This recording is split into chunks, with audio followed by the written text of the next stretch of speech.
éliminatoires Zone Afrique du Mondial 2018, le Comité national de soutien aux éléphants se prépare activement avant le match Côte d'Ivoire-Maroc. Enfin, 9 novembre 2013, les Philippines fortement secouées par le typhon Haiyan, plus de 10 000 morts et environ 2 000 disparus. Bonsoir à tous, madame, monsieur, bienvenue. J-3 avant le duel Côte d'Ivoire-Maroc, rencontre comptant pour la dernière journée des éliminatoires Zone Afrique du Mondial 2018. Les supporters ivoiriens s'organisent pour encourager leurs athlètes. Le Comité national de soutien aux éléphants a donc initié des séances de répétition. Le point avec Sébastien Oignan et Aude Alégbé du service sport.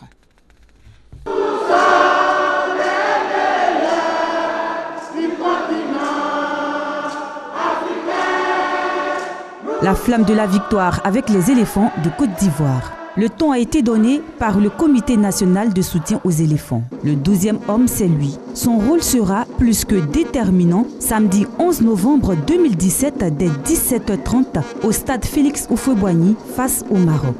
Au forum du campus universitaire de Cocody, le message du président du Comité national de soutien aux éléphants, Parfait Kwasi, a été précis.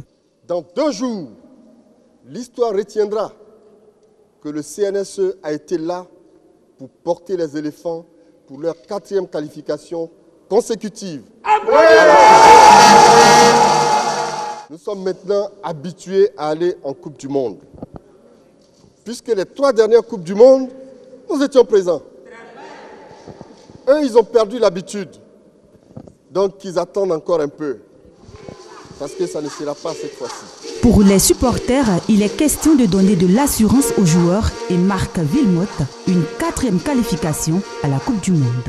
Nous devons être sportifs jusqu'au bout. C'est sur le rectangle vert que nous allons leur montrer que l'éléphant, ça trompe énormément. Maroc, tu vas passer par où? Pour gagner l'éléphant, tu vas passer par où?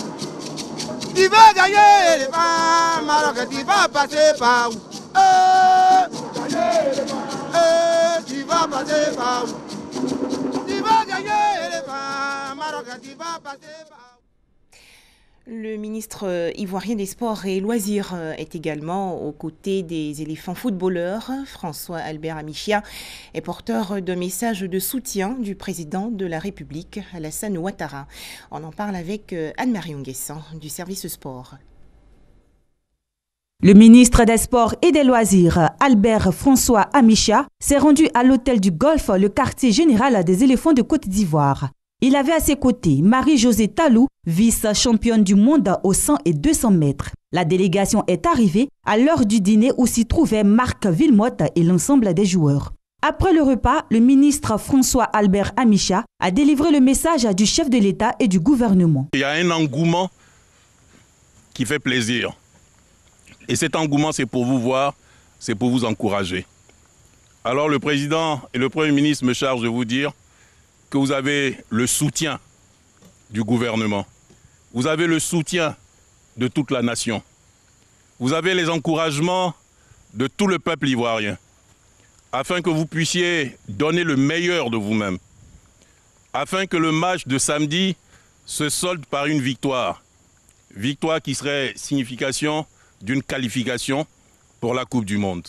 La motivation est venue également de Marie-Josée Talou, habituée aux pressions. C'était un devoir pour moi de venir vous motiver, parce que je sais combien de fois c'est difficile pour vous d'avoir tout ce poids-là sur votre épaule, au fait. Et je sais que ça ne sera pas facile parce que vous jouez à domicile. Mais sachez que nous sommes à 200% derrière vous et que nous vous supportons. Attentifs à ces 2 messages et conscients de l'enjeu, les joueurs, par la voix de Salomon Kalou, ont tenu à rassurer le chef de l'État et tous les Ivoiriens. On est tous prêts, on est conscient que c'est une date, un match important pour notre cher pays. On a à cœur de se qualifier pour le mondial et on se prépare très bien pour être présent le 11, parce que le match se joue le 11. On ne va pas le jouer avant, donc, mais on peut vous dire de vous rassurer et que dites au président de la République que ses enfants sont prêts à défendre les couleurs de ce pays. Et comme on le dit, Dieu prévoit, l'homme accomplit, donc on sera prêt. C'est donc sur un air d'optimisme que le ministre François Albert Amicha et sa délégation ont pris congé de l'équipe nationale. En image, cette importante saisie réalisée par les douanes ivoiriennes le 3 novembre dernier à l'aéroport Félix Houphouët-Boigny. Il s'agit de 30 kg d'or d'une valeur estimée à 600 millions de francs CFA. Les douaniers ivoiriens ont exploité une information relative à un trafic de devises et objets qui se déroulerait sur les vols d'une compagnie aérienne.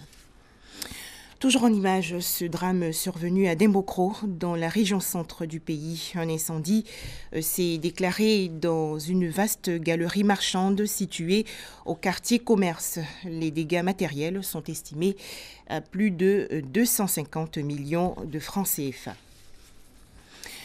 Autre actualité, c'est aujourd'hui la journée mondiale de l'urbanisme. Cet événement veut rendre hommage aux réalisations des urbanistes. En Côte d'Ivoire, notamment à Abidjan, ces professionnels dénoncent des constructions anarchiques. Alors comment résoudre ce problème? Les urbanistes ivoiriens préconisent une politique de planification urbaine. On en parle avec Serge Collier.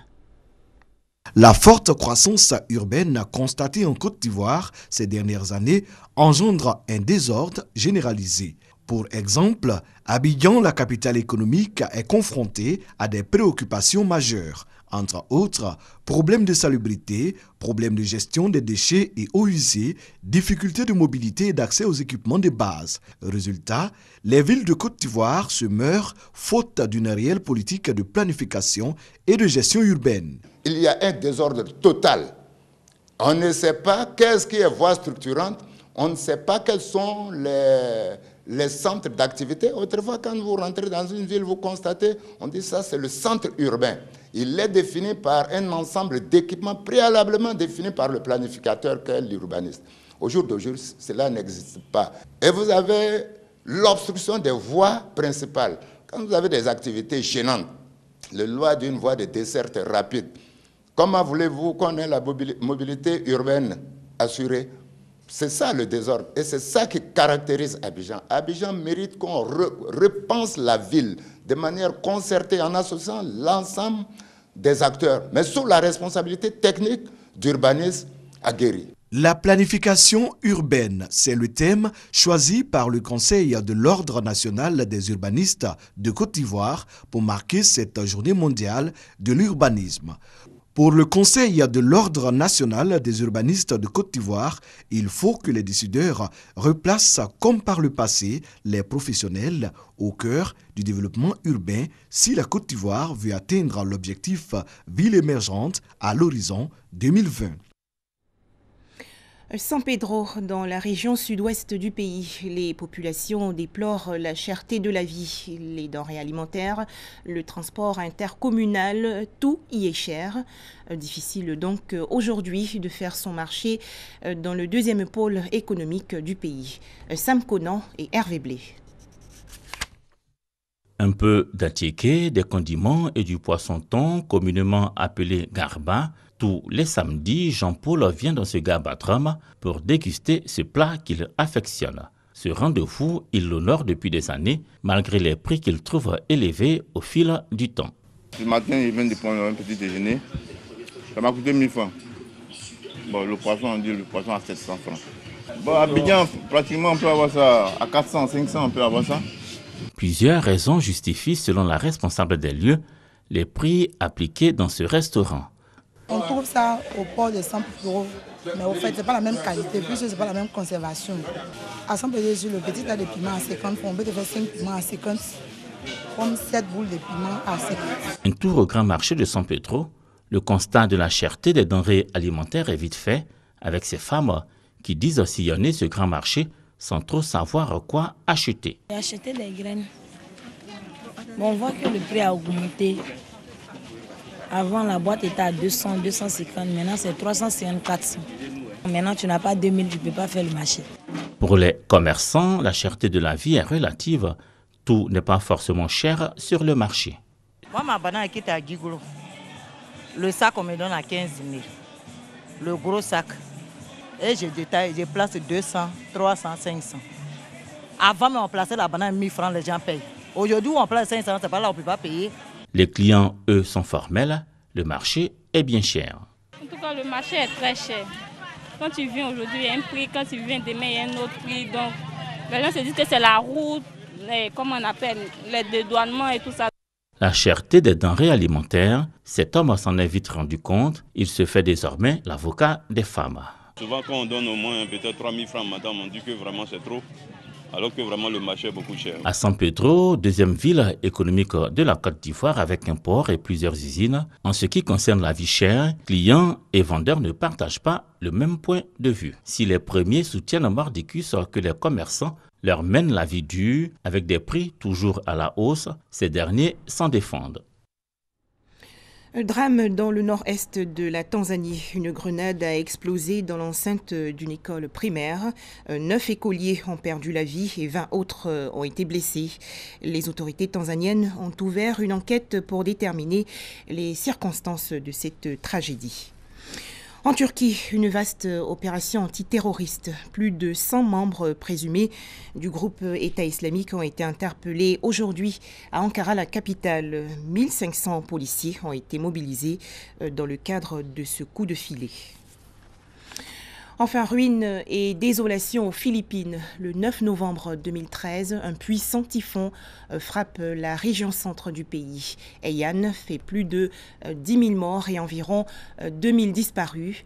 Plusieurs organisations non gouvernementales internationales interviennent dans le pays et lancent des appels aux dons. Les détails avec Ami Koulibaly.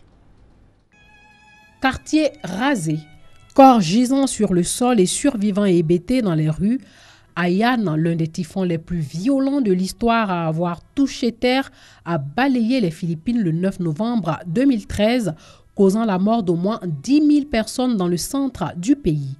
Le bilan pourrait encore s'alourdir, de très nombreuses communautés restant injoignables.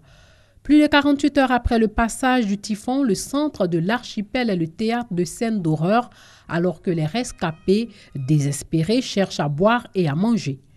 Le cyclone a détruit 70 à 80% des régions qu'il a traversées vendredi et samedi dans la province de Leyte, au centre du pays. Tacloban, 222 000 habitants. L'une des villes côtières les plus touchées des zones entières ont été détruites. Quand le typhon est passé au niveau 4, ma famille a évacué la maison. Je pensais que nos voisins l'avaient fait aussi, mais ils ne l'ont pas fait. Le plus gros problème, c'est l'électricité et l'eau. Pour les communications, nous venons de mettre en place des lignes temporaires. Une équipe de récupération des corps s'active, mais les soldats paraissent dépassés. Les secours d'urgence ont du mal à atteindre les villages ravagés le long de la côte. Certains rescapés du typhon adoptent des stratégies de survie plus agressives, profitant de l'absence des forces de l'ordre pour piller des cadavres. À Tacloban, des habitants ont brisé les rares vitrines des magasins qui ont résisté au vent ou tordu à l'aide de l'évier les grilles de quelques échoppes. Des vents atteignent 313 km/h avec des pointes à 378 km/h et la montée des eaux a englouti des localités situées jusqu'à 1 km à l'intérieur des terres. Si le bilan des 10 000 morts se vérifie, Haiyan sera la catastrophe naturelle la plus grave de l'histoire récente des Philippines. La précédente date de 1976, lorsqu'un séisme et un tsunami avaient causé la mort d'environ 8 000 personnes sur Mindanao, une île du Sud. Face à l'ampleur de la catastrophe, plusieurs pays ont déjà proposé leur aide. La Commission européenne a annoncé qu'elle débloquait 3 millions d'euros. Les États-Unis vont fournir des hélicoptères, des avions, des navires et des équipements destinés à la recherche et au sauvetage après une demande de Manille. De son côté, le Programme alimentaire mondial est en train d'organiser le transfert de 40 tonnes d'aide alimentaire. Voilà, très bonne soirée à tous sur RTI2. Merci de nous avoir suivis.